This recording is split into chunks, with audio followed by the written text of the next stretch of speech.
Hello friends, मेरे channel पर आप सभी का बहुत बहुत स्वागत है। जैसे कि आप सभी को पता है, मेरे चैनल पर आप सभी को पढ़ाया जा रहा है राजस्थान जीके में राजस्थान ज्योग्राफी पढ़ाई जा रही है। इससे पहले हमने 3-4 क्लासें पढ़ी है, जिसमें राजस्थान की स्थिति, राजस्थान का विस्तार और पश्चिमी मरुस्थल, जो 4 पार्टों में राजस्थान को बांटा गया है, उसमें हमने पश्चिमी मरुस्थल तक पढ़ लिया है। पश्चिमी मरुस्थल को 2 पार्टों में बांटा गया है, एक अर्धशुष्क मरुस्थल और एक शुष्क मरुस्थल। तो हमने शुष्क मरुस्थल तक तो पढ़ लिया था। आज हमारा टॉपिक रहेगा अर्धशुष्क मरुस्थल।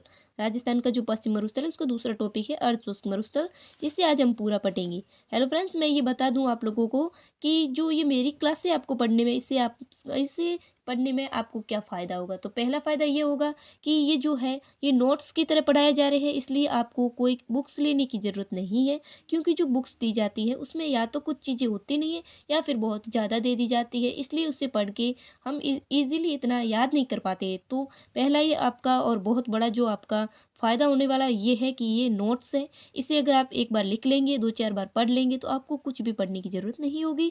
आपका टाइम वेस्ट न करते हुए हम आगे बढ़ते हैं।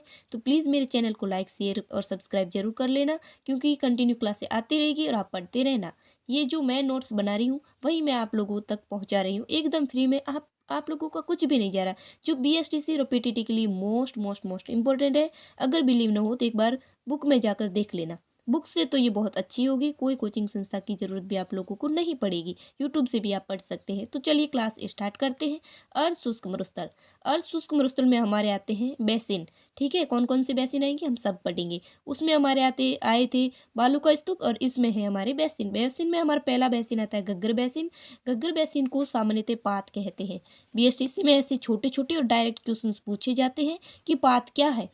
तो जो घग्गर का बेसिन है उसे सामान्य तो पात कहते हैं। हनुमानगढ़ में इस बेसिन को नाली कहते हैं। ठीक है, ये चीज़ें हमें याद रखनी होगी, क्योंकि बुक्स में हमें डायरेक्ट ऐसी चीज़ें नहीं दी जाती है। और पाकिस्तान में से हगरा कहते हैं। आगे बढ़ते हैं। ठीक है, अब घग्गर बेसिन के आसपास में जो सभ्यता हुई थी, कौन सी सभ्यता, तो घग्गर बेसिन की सभ्यता आती है। उस सभ्यता वहाँ है कालीबंगा सभ्यता, पीलीबंगा सभ्यता और रंगमहल। 3 सभ्यता हुई डायरेक्ट, कालीबंगा, पीलीबंगा और रंगमहल। ऐसे ही नोट्स आप भी बना लेना, तो आपको इजीली याद हो जाएंगे। वहाँ फसल कौन सी, तो घग्गर बेसिन की सभ्यता 3, काली, पीली और रंगमहल।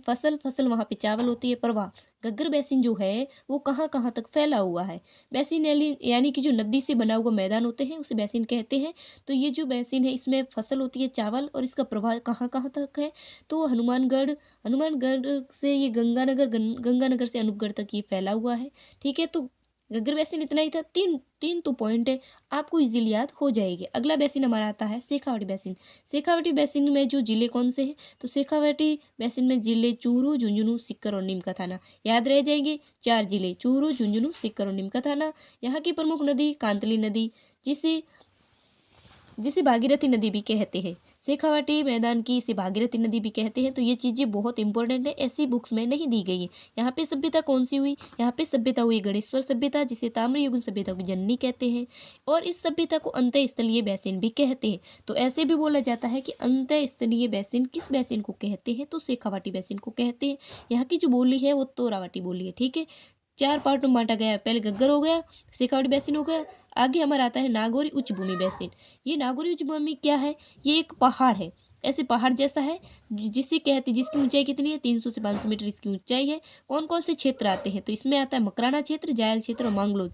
नागौरी उच्च भूमि में 3 क्षेत्र आते हैं, मकराना क्षेत्र, जायल क्षेत्र और मांगलोद क्षेत्र। ठीक है, मकराना क्यों फेमस है, क्योंकि वहाँ संगमरमर जो पत्थर होता है उसका जमाव क्षेत्र है मकराना। ये मोस्ट इंपॉर्टेंट ये भी बन जाता है, संगमरमर का जमाव कहाँ है, तो मकराना क्षेत्र में। जायल क्यों फेमस है, तो फ्लोराइड के लिए, यहाँ का जो क्षेत्र है फ्लोराइड युक्त क्षेत्र है। मांगलोद जो है वो जिप्सम के लिए है। ठीक है, और यहाँ पे एक कुब्बड़ पट्टी भी है। कुब्बड़ पट्टी कहाँ कहाँ फैली है, कुब्बड़ पट्टी नागौर और अजमेर के बीच में है। यहाँ पे फ्लोराइड की मात्रा बहुत ज़्यादा है, तो यहाँ के जो लोग हैं वो अपनी मतलब बुढ़ी अवस्था में ऐसे कुबड़े हो जाते हैं। फिर हमारा बेसिन आता है, अगला हमारा बेसिन आता है गोड़वाड़ बेसिन। गोड़वाड़ बेसिन कौन सी नदी के किनारे है, तो गोड़वाड़ बेसिन की नदी है लूणी नदी। और सांचूर में इस गोड़वाड़ बेसिन को या लूणी नदी को रेल या रेला कहते हैं। 56 की पहाड़ियों से शुरू होता है। इसमें नाकोड़ा भैरवनाथ का एक प्रसिद्ध मंदिर है। तो आज हमारा ये टॉपिक भी पूरा हो गया। अगला जो हमारा टॉपिक होगा पश्चिमी मरुस्थल में, वो होगा वो होगा पूर्वी मैदान। आज हमने पश्चिमी मरुस्थल हमारा पूरा हो गया। अगला हमारा टॉपिक होगा पूर्वी, फिर अरावली, फिर हाड़ौती। ठीक है, तो वीडियो अच्छा लगे तो प्लीज़ लाइक शेयर और सब्सक्राइब जरूर करें। ये आप लोगों के फ़ायदेमंद होगा। इससे पढ़ने के बाद आपको कोई निराशा नहीं होगी, इसलिए प्लीज़ वीडियो को लाइक शेयर और सब्सक्राइब करें।